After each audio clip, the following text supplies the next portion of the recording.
Oh, that's the wrong thing. Good morning, John. How you doing? Yeah, not too bad. A little sick, but how are you? I'm doing fantastic. StreamYard just made a bunch of changes again. They've really been active for the last little while. It's a Yeah, little it seems confusing when like you we're go, having trouble streaming to LinkedIn right now.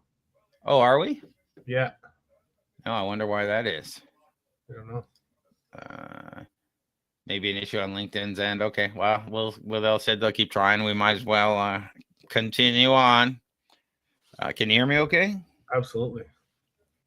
All right. We might as well jump into this first story.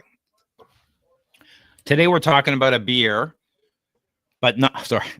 Today we're talking about beer, but not just taste. We're talking about the insane physics happening inside your glass. A massive 7-year study just revealed the foam on a Belgian triple is actually a structural marvel that might hold the key to a safer electric vehicles and greener cleaning products. Researchers at ETH Zurich have spent nearly a decade cracking the code on why some beer foam lasts forever while others go flat instantly. They discovered that the Belgian beer utilizes a specific physical phenomenon, and let's see if I can get this right, the Marangoni effect, to create a self-repairing foam shield. This is headline news because this exact same science is now being used to stop dangerous mechanical failures in electrical cars and create eco-friendly soap. What's going on here, John? Yeah, this is cool. So this was 7 years in the making, and so they cracked the code on beer foam stability. And so, like you said, they discovered that different types of beer use completely different physical mechanisms to keep their foam from collapsing. Um, and Belgian triple beers, they maintain foam through surface tension differences, which you talked about, the Marangoni effect, which they call it the Marangoni stresses. So while lagers, they rely on protein-rich films that create elastic bubbles. So that's the difference here, right? So the research started, this is cool, when a Belgian brewer gave a simple answer to how do you control brewing? And he said by washing the foam. And so this breakthrough has applications far beyond beer, like you said. Now, the key finding here is that there's no one size fits all for stable beer foam. The physics operating in the Belgian triple is fundamentally different from what's happening in a lager, and brewers need to understand which mechanism is at work to optimize their product. So, when we're talking about this, we're talking lager beers where the foam stability is controlled by surface viscoelasticity. Then we got Belgian single beers where the protein rich shells behave like densely arranged small spherical particles on the bubble surface, and that creates a two-dimensional suspension. Then you have Belgian double beers or double beers, where the proteins form a net-like membrane structure around bubbles, and that creates an even greater stability than the single beers. So this all, and what emerged from this is LTP1 emerged as a pivotal protein in beer foam stability, and that's because of its role is complex and context dependent. So during the brewing process, it undergoes critical transformations: glycation, denaturation, and lipid binding. So there's a bunch of, this is really cool, there's a bunch of chemical reactions at play and a lot of chemistry at play here, far beyond just getting that 2 or 3 finger head on your beer, right? Absolutely, and keeping it there. Exactly. Think of beer foam like a building. Lagers build a stiff, rigid wall, which eventually cracks, while Belgian beers build a liquid skin that constantly moves and repairs itself. And that self-repairing motion is the breakthrough. So this creates a blueprint for stable bubbles. In beer, that means aroma and flavor protection. But in the real world, it means we can finally control foam in places where we want it. Cappuccinos, and stop it in places where it destroys machines like car engines. So some impacts we might see on our daily life, and we'll get to some other industries, is, expect richer, longer lasting foam in your lattes as dairy companies adopt these protein structures. Or, we talked about safer cars. Lubricants in electric vehicles won't foam up and cause engine failure using these structures. New cleaning sprays can use these natural beer mechanisms instead of harsh chemicals to create suds. So they say the timeline, the science is out now. Companies like Shell are already testing the EV applications, while brewers can start tweaking recipes immediately. Where do you think we're going to see it first outside the beer industry? So I honestly think, because the EV industry is they're trying to be innovative. I think lubricants in electric vehicles. So lubricants in electric vehicles, they can foam up, which create serious safety risks. So the team apparently is now working with Shell to apply these beer foam insights to selectively break down the harmful foams in EVs, which is cool. I think there's a bunch of things. There's the food science applications to collaborate on milk foam stability, like you said, for coffee drinks, Craig, and sustainable surfactants. So relying on most industrial surfactants rely on fluorine or silicon, and they're not environmentally friendly. So this could create an eco-friendly alternative. So there's a few applications beyond beer, which there's not that many yet, but I'm sure there's going to be more that we can talk about in the future. Absolutely. And this is complex physics. It's not a magic pill. Just adding more protein doesn't work. They have to master, like with brewers, fermentation conditions to trigger the specific Marangoni currents. What do you call them? Marangoni, yeah. Okay. And there's a risk of there's a risk of over engineering this in things like coffee and beer, because then everything becomes the same, right? If every beer has the same foam, then it's not unique and whatever. But I love how the technology of the foam in beer is now being used in EVs. And if you own a EV, keep an eye on maintenance updates regarding lubricant stability. This is the tech that solves the issue, and we want to be looking at that. Anything else on this, John, before we move on? So the cool thing, I just want to talk about the LTP1 just quickly, because so what's fascinating about LTP1 is that it starts in barley with zero foam stabilizing properties, but it's the brewing that transforms it through some chemical modifications. So during malting, sugar molecules attach to it through Maillard reactions, which is the same chemistry that makes bread crusts brown. During wort boiling, heat unfolds the protein structure, exposing regions that love to sit at air-water surface interfaces. And the final protein is chemically and structurally different from where it started. The difference about this, too, is the altitude connection. So there's a geographic element to this. So brewers at sea level, the boil wort at about 102 degrees Celsius, while brewers at 1,800 meters altitude boil at around 96 degrees because of lower atmospheric pressure. And that 6-degree difference dramatically affects LTP1. So high altitude brewers can end up with 10 to 15 times more LTP1 in their final beer, which might explain why certain brewing regions develop particular beer styles. I thought that was pretty cool. Oh, it's a great note, like where all this come from, right? Yeah.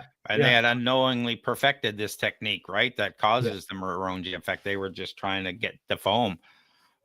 Which maybe explains why we can't, some beers can't be replicated elsewhere unless they're at the same environmental atmosphere as others, right? And does that mean at different environmental altitude it would change over time? We'll have to watch. Yeah, because that has to do with gravity and air pressure and all those types of things.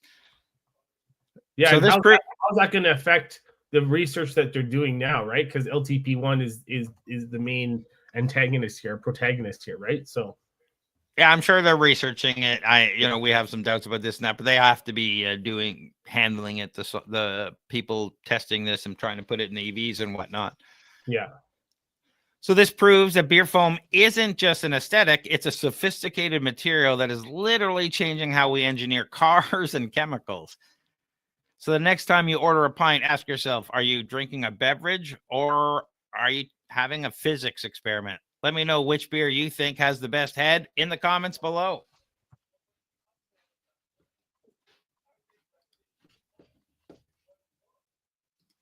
Good excuse. I'm not having a beer. I'm performing a science experiment. Speaking of science, imagine watching a cooking stream and actually smelling the garlic sizzling in the pan. That's the dream of digital smell, but a massive new deep dive into ultrasound technology suggests that while we can trick your eyes and ears, your nose might be impossible to hack. Tech companies are racing to create ultrasound smell devices that blast sound waves at your brain to make you smell things that aren't there. It sounds like sci-fi, but the science is hitting a brick wall. It turns out your face is filled with air pockets that block the signal, and your brain needs actual chemicals, not just vibrations, to smell like a rose. What's going on here, John? Yeah, this one I'm super excited about. This is cool and also super scary. All they do is think of it like a smell remote control. So instead of releasing actual chemicals in the air, they use focused sound waves to directly stimulate the brain region that processes smell, the olfactory bulb. So the research team, they developed a specialized ultrasound system operating at 300 kilohertz frequency, and that provides sufficient skull penetration.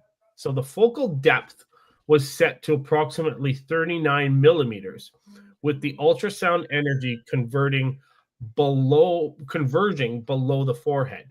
And they used a beam angle of about 50 to 55 degrees to limit the focal area specifically to the olfactory bulb. Now, the system itself, it required MRI guided placement. So it used scans of the subject's skull to precisely align the focal region with the olfactory bulb target. So this technical precision was crucial because the olfactory bulb measures only 6 to 14 millimeters in length, while the ultrasound wavelength is 5 millimeters. So that creates challenges for spatial specificity. Now, this is really cool. Obviously, the pinpoint accuracy that's needed for this might, as it is right now, might not make it scalable. But what are your thoughts on this? Are you scared about this? Because it can make you smell clean oxygen air, like oxygen-rich air, or ozone, or burning wood, or things like that. So is this the 4D sensory thing that we're looking at that we've been waiting for, or what do you think? Well, they definitely want it to be, because this is something they could easily hook up to your VR goggles and off you go, right? An ultrasonic device, versus actually having something else in the room that sprays smells and stuff. However, call me, an old-fashioned guy, but I don't want anybody shooting ultrasound at my head. Specifically at my brain or areas of my brain. Yeah. We don't know the long-term effects of this, but let me put my skepticism aside. Maybe we'll talk about it later. It's a really cool concept. They are hoping this works, this sensory brain hacking. I think of it as sensory brain hacking. Instead of sniffing a real flower, a machine shoots a focused sound waves at the smell center of your brain to trick it into thinking you're smelling a flower. It's a final frontier in immersion. We have 4K TVs for eyes, surround sound for ears. If this worked, we could revolutionize VR gaming, even in movies and whatnot at home. You could even help cure smell loss in patients, which would be interesting. Fully immersive environments in the metaverse, which would be interesting, walking through digital forests and actually smelling the pine. helping patients recover smell after illness or injury. Digital perfume, sending a scent as a text message, as an example, just thinking outside the box here. I'm a little concerned about it, but the applications seem really, really cool. What about, for example, and this is another way where technology can go bad, I don't want to smell the kitty litter box. So I put on my, no smell hat and off I go. Yeah. Or it changes my smell. I'm not smelling what I'm working on. And I think that might become an addiction. Someone walks in, a teenager goes into their room and they don't want to clean up and it stinks. They just put on their ultrasonic thing and it smells like roses. And Well, even worse is like if you're like trying to gather my thoughts here. So this could be used as far as where there's lots of smog and lots of air pollution, and but the problem is with any of this, you're still inhaling those nasty particles, regardless of what your brain thinks it's smelling. So that's what scares me. Yeah, and so that's just one, negative situation. I mean, I understand, for example, I wouldn't mind having something like when I go to clean the kitty litter box, I'll flip this thing on and hopefully it would, smell like something else so I can finish. I know I'm breathing it in. I still got to do this job, but maybe I can take some of the unpleasantness away while I'm doing it. That's all. That's just one example because I have cats and other people probably have an example where hey, if I go into the situation, maybe I got to go clean the toilet or something after a situation. And, I do something like this instead of, trying to put on a gas mask or something. Yeah. So there are, go ahead. Instead of messing with your brain, you could wear that Dyson, that headphones with the air filter built in that goes right into your mouth. So I don't get me wrong. I'm excited for the applications for this. I'm excited for where it's going to go. I'm just worried about how it'll mess up or if it'll mess up your brain. So there are concerns about research and lack of evidence supporting some of this and some safety parameters around the ultrasound neuromodulation. So we'll have to see how that goes. And they're still having difficult targeting a different stimulation part of the olfactory bulb to create unique senses and stuff. But to me, that sounds like something they will get over. Yeah. And to ensure safety, the team adjusted the ultrasound output to an order of magnitude lower than the intensity of transcranial focused ultrasound, or TFUS, used in medical applications, while carefully angling the beam to avoid the optic nerve, which kind of scares me. So the stimulation protocol involved 5 short high-speed cycles at a frequency of 1200 hertz. The researchers implemented auditory masking with music through AirPods, and that was to eliminate placebo effects, ensuring subjects wouldn't distinguish different focal spots through sound alone, which is interesting as well. So I thought... And No, go ahead. There's some skepticism. The scientists say, beyond just ultrasound delivery, the complex olfactory processing involves multiple brain regions working together in intricate patterns. Simply stimulating the olfactory bulb cannot recreate sophisticated neural networks required for meaningful scent experiences. Not really sure what meaningful scent experiences mean, but it sounds like, they have some scientific challenges to overcome to get smelling a rose, for example. Maybe a meaningful is to identify that as, oh, that's chocolate, or that's, forest in the rain, what have you. Yeah. So we'll have to see, because it says ultrasound stimulation cannot replicate these complex temporal patterns that are essential for realistic scent perception. But we'll have to see. The brain computer interface smell applications can extend beyond simple scent vision. Virtual reality experience might benefit olfactory environments, creating more immersive environment. Medical applications could include treating smell disorders or providing sensory substitution for individuals with olfactory impairments. We talked about a bunch of these things. So we'll have to wait and see whether this actually comes through or whether, it's not going to do anywhere near what we want it to do and it's going to fail like all the other smell-o-vision stuffs in the past. What do you think, John? Yeah.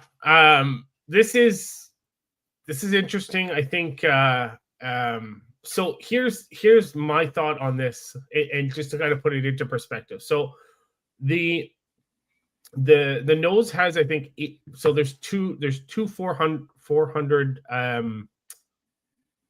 dimension, let's call them receptors, like, so for your nostrils, right?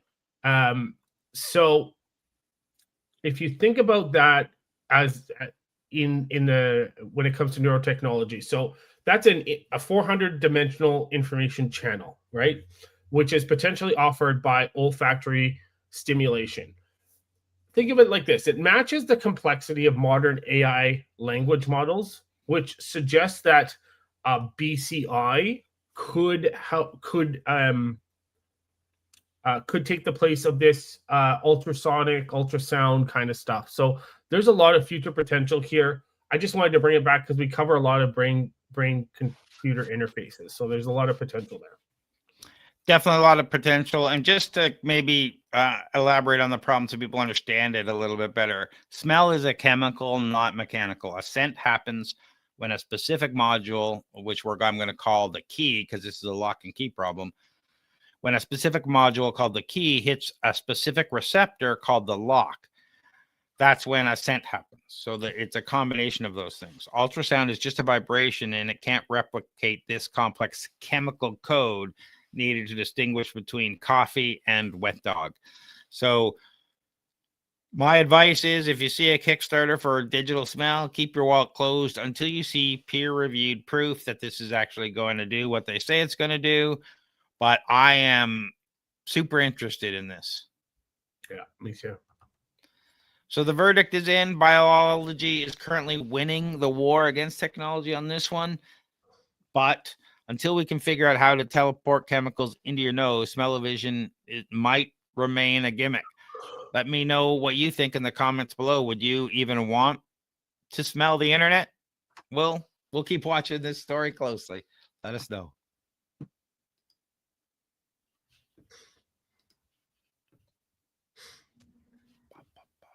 Sorry, I'm off my game today.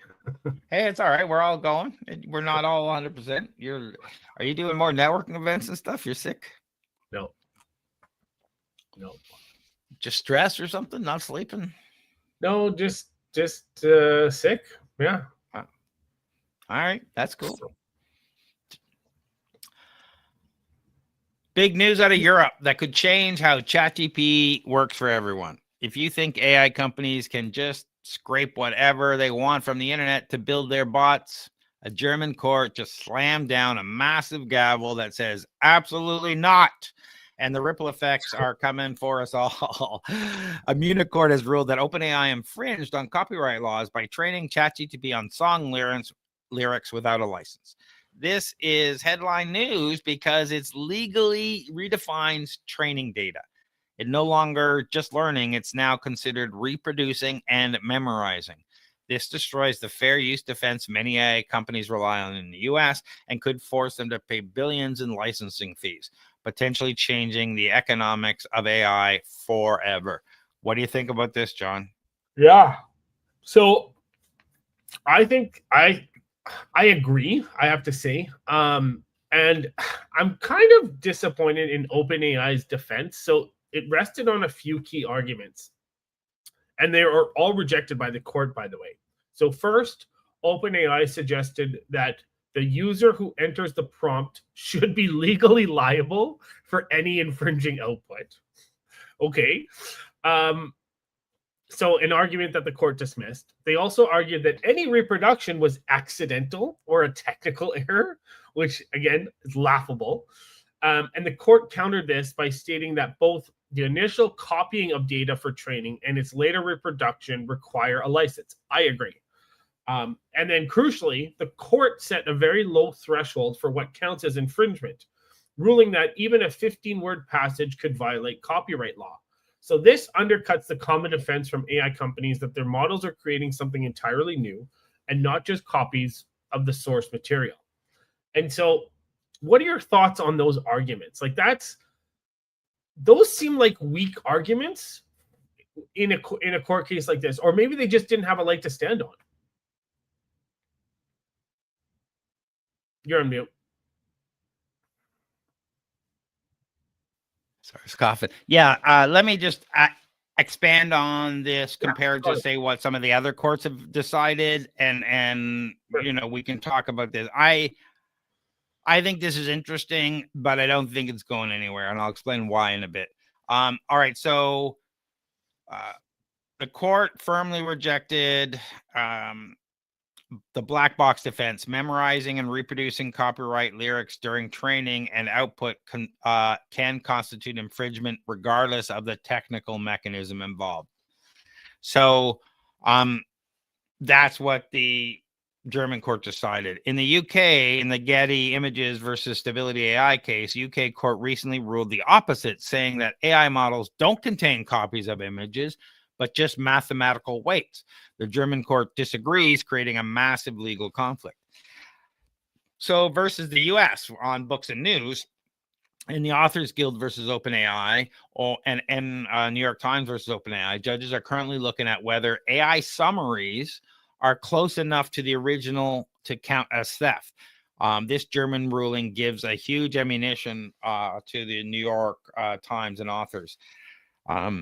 And there's more on this. Let me just check. There's the recent ruling with Anthropic. Okay, Perplexity.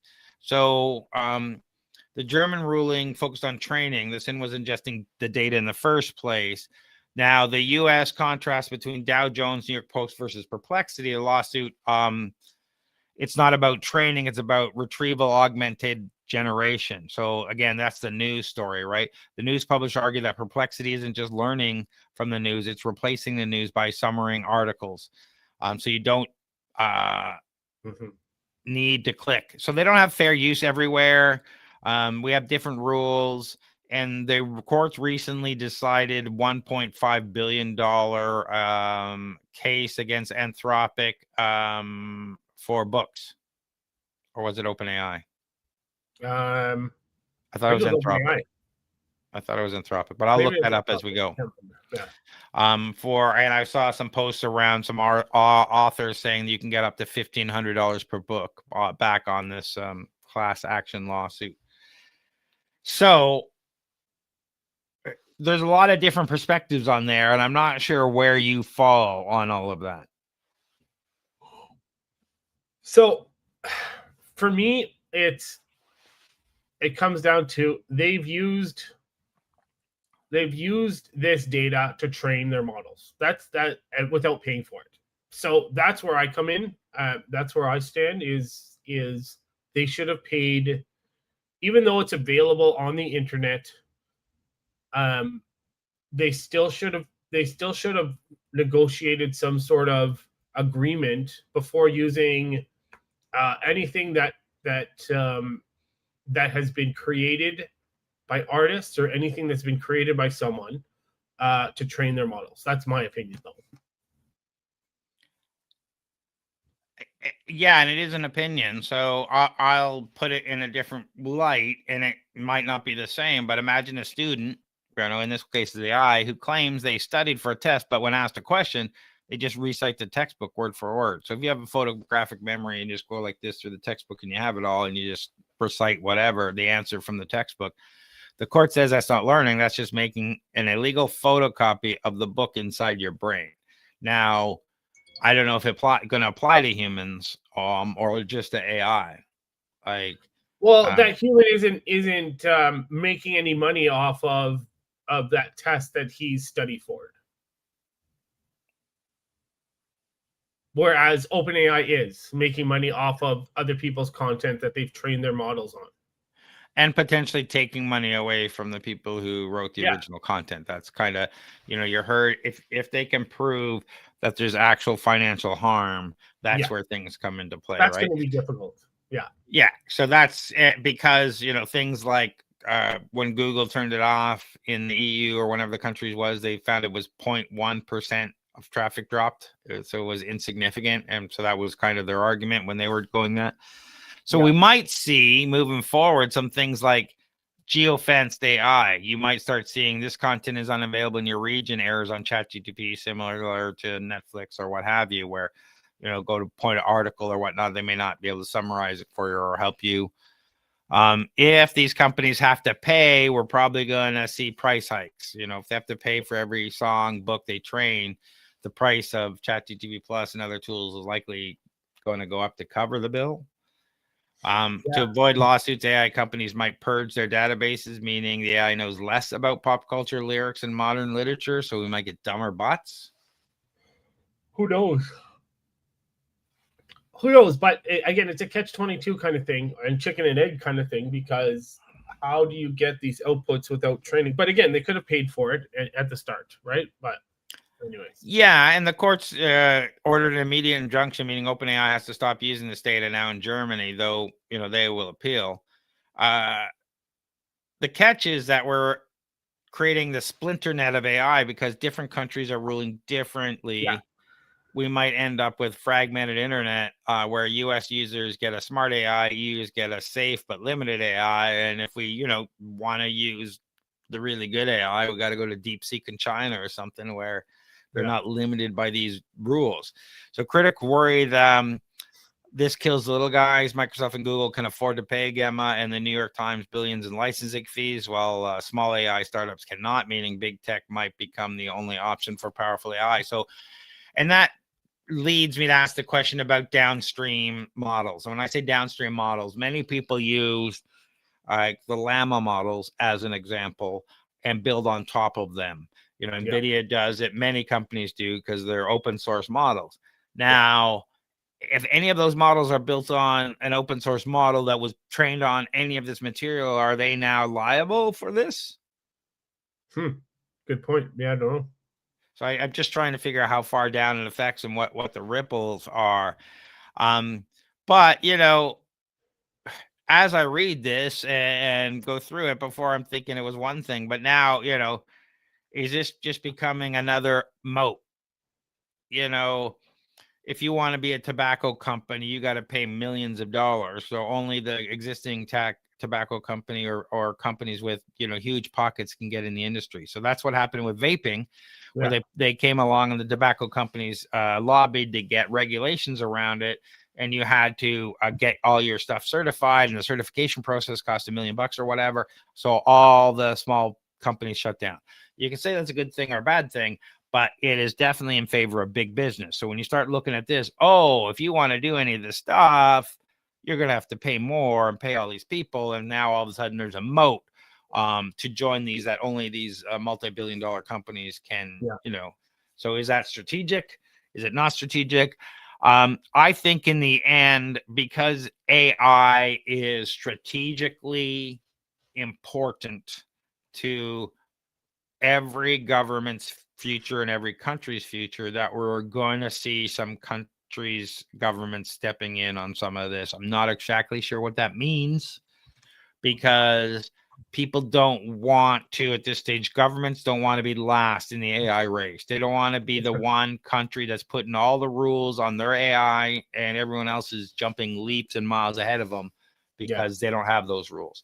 So it's a complex solution, and I am not on either side of it. I'm just saying that I'm trying to make awareness, making sure that we're watching these things, talking about all the sides, all the legal seats, so people can see it and understand what it might mean for the future of what happens. And, I could be way off about government stepping in, but you see what the US is doing with OpenAI and a few other AI. They're spending billions of dollars on those AI data centers to, I really think there's going to, if nothing else, there might be rules for thee, but not for me situation when it comes to this kind of stuff.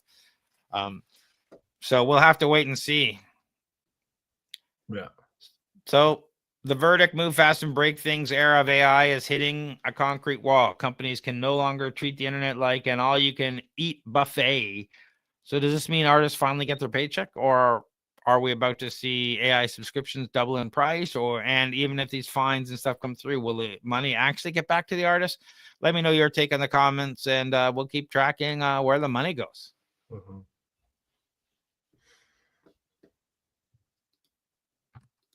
Speaking of money.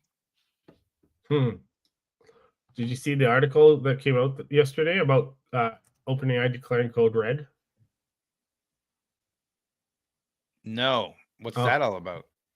So it's about Sam Altman has declared a code red effort to improve the quality of ChatGPT because everyone else is surpassing them now. So all their new products are being delayed, and they're focusing on improving OpenAI, which I think they really need to. But well, let's get into this, and then we can talk about it, because this is content maybe our users would be interested in. For sure. If you think the AI war is about who has the smartest chatbot, you're missing the bigger picture. It's actually about who's going to go broke first. Today, we are looking at massive shift in 2025 and moving on to 2026 that reveals why the boring AI company might end up owning the future and what that means for your wallet. We're witnessing a divergence between the two AI superpowers, or all the AI superpowers. OpenAI is chasing the massive consumer growth, but burning cash at a rate that could lead to a $74 billion loss by 2028. Meanwhile, Anthropic is quietly cornering the enterprise market and is on track to break even in 2028. So where OpenAI is on track to have a $74 billion loss in the year of 2028, that's the same year Anthropic is projecting to break even. So this headline news because it signals the end of experimental phase of AI and start of the sustainable phase where reliability and business models matter more than hype. I'm always saying nobody's making money in AI except for hardware companies. This is an example. Now, you were just talking about Sam Altman declaring code red the last couple of days. What's going on there? Yeah, so apparently he's declared a code red effort in order to improve the quality of ChatGPT. So apparently other products are going to be delayed as a result, and which makes sense because OpenAI is facing immense pressure from competitors who have narrowed the gap in the AI race. Me personally, I've always thought that Claude has much better quality output, and it's much better to work with than OpenAI. But Google Gemini last month, they've surpassed OpenAI's models in an industry benchmark test, and also OpenAI is facing pressure from Anthropic, which is becoming popular among business customers, which flows kind of nice into this because the difference between Anthropic and OpenAI, and the reason why Anthropic is so much closer, is because Anthropic focuses on selling AI tools to businesses. So think corporate customers paying premium prices, while OpenAI is betting on they're betting big on consumer products and massive infrastructure investments, hoping to dominate the entire AI landscape.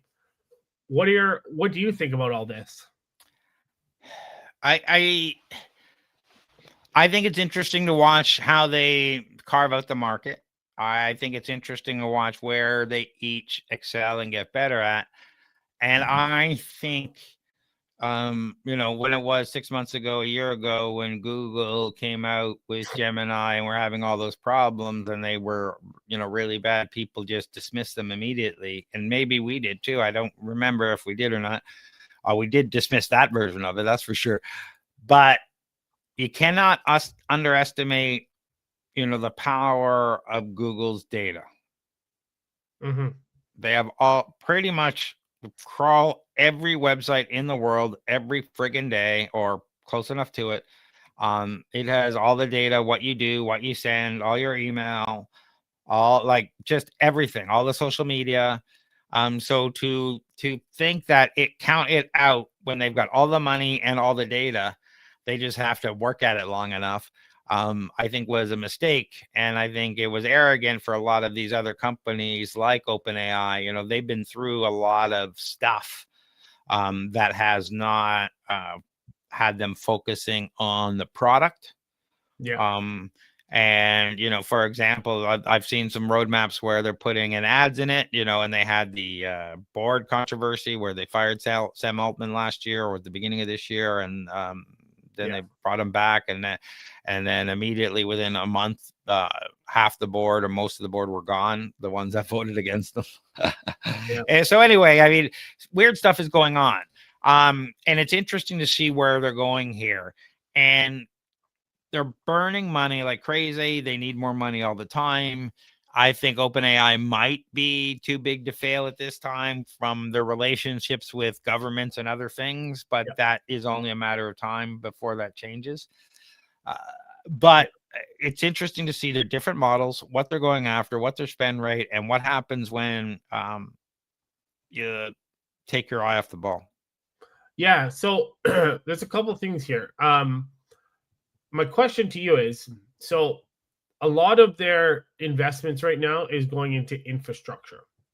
So do you think that their investment in infrastructure, even though they're going to take longer to be profitable, they will in the long run be not worth more, but be more profitable because of that investment in infrastructure?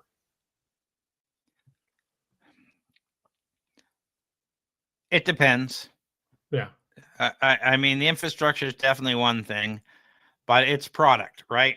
And I've mentioned this before, and it's a meme now, and it's in the culture, the enshittification of products. They get good, they get users, and then slowly over time, like Google, like you search on Google, it's just not at all what it used to be.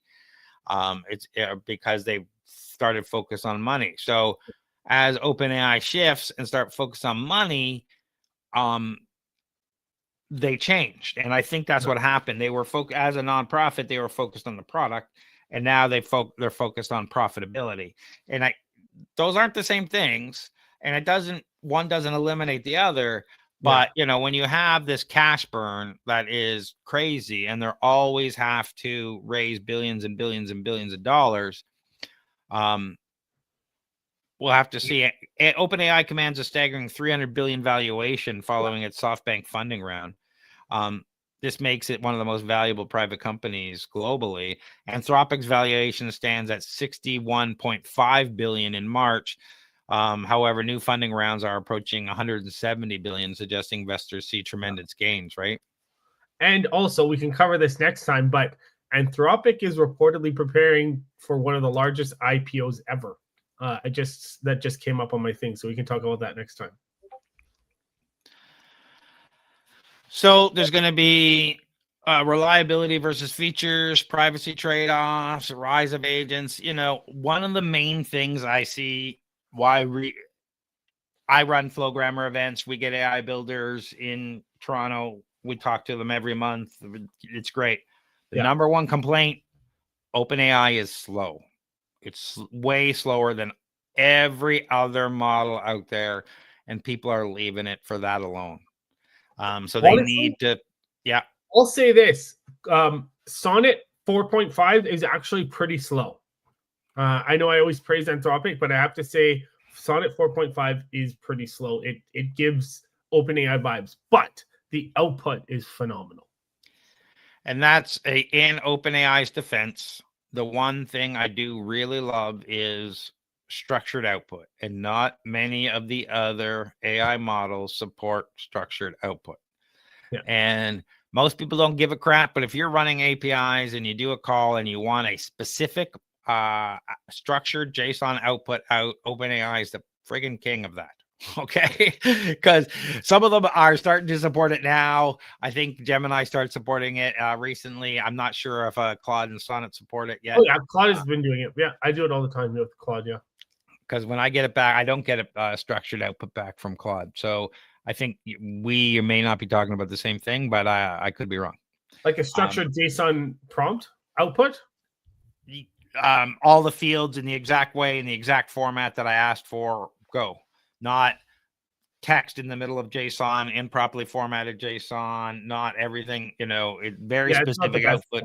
Yeah, No. that's what I mean. So Yeah. the thing with OpenAI you don't understand is everything comes out proper with their structured output. So you can just grab the field and use it immediately, not run it through a code node or strip out all the other stuff or what have you. And that's a game changer when you're doing AI and automation, that structured output. Now the other ones are getting better, but if they don't support structured output, it's not something I usually use too much in my AI workflows, but I'll use it for other things. Yeah. So OpenAI is building the ultimate consumer toy, but Anthropic is building the ultimate business machine. And in a recession, the machine that saves the company money usually wins. So in the future, is this the future or just a cash burning bubble? Let me know what you think in the comments below, and we'll keep watching where the money's going.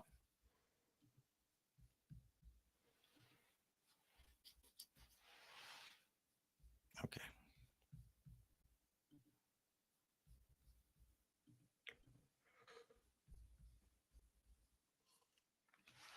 Today, we're looking at a massive update to the science of weight loss that doesn't involve injections or synthetic drugs. Scientists have successfully tested an edible microbead that physically blocks fat from being absorbed by your body. If you ever wanted a Control Z for a greasy meal, you need to hear about this. Researchers at Sichuan University have created a tiny plant-based bead of green tea, vitamin E, and seaweed that acts as a microscopic sponge in your gut. When you eat, it binds fat molecules so your body can't absorb them, and they just pass right through you. Early tests show it's incredibly effective, completely tasteless, and unlike previous fat-blocking drugs, doesn't seem to cause the nasty stomach side effects. What do you think about this, John? I think this is cool. I think we finally found a potential natural way to help people lose weight instead of Ozempic and these GLP-1s and all this sort of stuff. I like the way that this seems to work because I don't know if you've seen those infomercials at 3-4 in the morning where it's like, oh, take these pills and it'll block fat and all this sort of stuff. So this actually does come from a chemistry and science background. So I like it because the microbeads are made from green tea polyphenols, vitamin E, and seaweed. And then when they're swallowed, they attach to dietary fats inside the digestive tract. So I like to think of them like little Pac-Man balls that gobble up fat before your body can absorb it. And so this is great because you don't need a big gastro bypass. You don't need a big balloon. You don't need surgery, anything like that. My only concern is that this won't go anywhere because there might not be a profit to be made from a pharmaceutical perspective, but who knows? What are your thoughts? Well, I that might be the case, but someone would probably have to buy it, patent it, and then shut everyone down who tries to use it. Otherwise, it'll get out there if it works the way they say it does. I think this is great. It's like if you could have a meal that was spinach or a seaweed on your platter every meal that had the right combination of these things, you just eat it along with everything else and it absorbs extra fat and out it goes. Great. And if this is like, I'll just call it like a tea bag for lack of a better thing, small that it absorbs all the moisture, but instead of moisture, it's fat. And then it just gets, put out your body through the normal process. And I guess it doesn't have the same nasty side effects because it comes out as a solid product rather than the other ones where it bypasses your gut, but the fat and grease still come out as fat and grease rather than being absorbed by something else. Yeah, exactly. So I like it because they form the polyphenols from the green tea and the vitamin. They form these stable biocompatible nanostructures, right? And so I think that this I'm super excited for this because again, we're talking about almost a natural fat blocker. And so that's great for your body. Now, as far as the binding to fat and extracting the fat, what side effects those will be, who knows, but way less than any kind of prescription drug or any kind of surgery that you have to have, right? Yeah, the microbeads achieved up to 81% efficiency in controlled laboratory conditions when exposed to different types of dietary fats, including peanut butter and pork fat. The most significant findings came in a 30-day study where rats on high-fat diets lost 17% of their body weight over 30 days when microbeads were added, which reduced their adipose tissue and liver damage significantly. Yeah. What I like about this is, like, essentially your favorite bubble tea could actually help you lose weight instead of having calories in the future. Well, let's be clear. It can help you lose weight, but calories and fat are not the same thing. No, I know. I know. I just say potential of plant-based microbeads as a weight loss aid. Having a superior safety profile, natural-based ingredients, very versatile applications. The tasteless nature of these microbeads open numerous possibilities of integration in everyday foods. They can be seamlessly incorporated in various products without affecting taste or texture. Scalable production. Targeted fat blocking rather than suppressing appetite or increasing metabolism. These microbeads specifically target fat absorption. So the mechanism allows people to maintain normal eating patterns while reducing caloric absorption from dietary fats.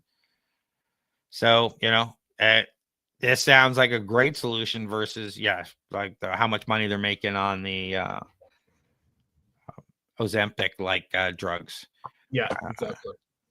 And if you can extend these to various food products, health-focused snack foods, put them in beverages and smoothies, dietary supplements, meal replacements, restaurant applications for healthier menu options. So I'm excited about this because, having foods that actually help you are great. Yeah, exactly. So if it blocks fat, does it also block good fats, omega-3s or fat-soluble vitamins like A, D, or K vitamins that we actually need? Maybe. Will people eat more junk food thinking, the beads will cancel it out? And so for right now, make sure you don't buy magic beans. Scammers will likely sell fake versions of this immediately. If it isn't FDA approved yet, don't buy it. Watch the words alginate and polyphenol.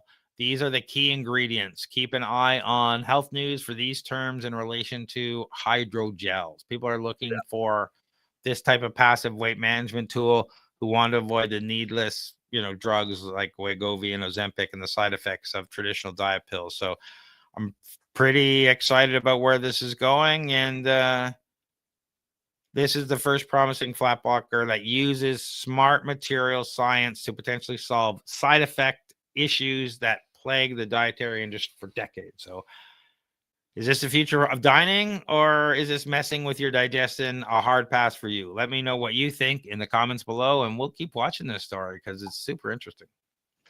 Sure. So do we have time for this drill one? No, I gotta run. All right.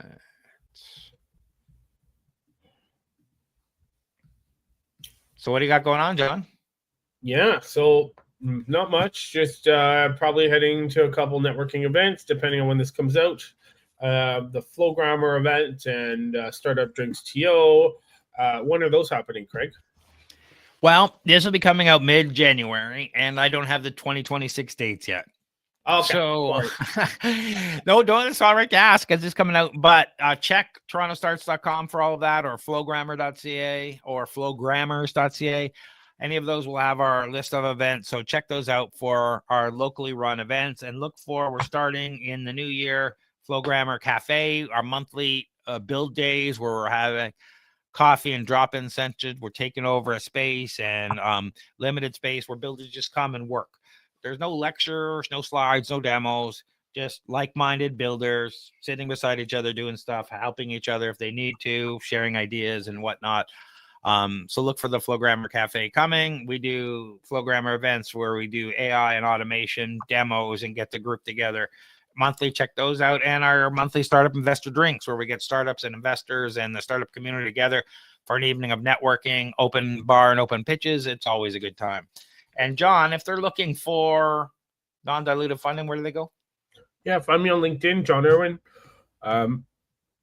And reach out to me if you have any questions on non-dilutive funding. There's some changes to the Shred program that have been approved. So if you have any questions, reach out to me. But yeah, if they need any other help with their business as their startup themselves, wow, my brain is not working today. Can they reach out to you, Craig?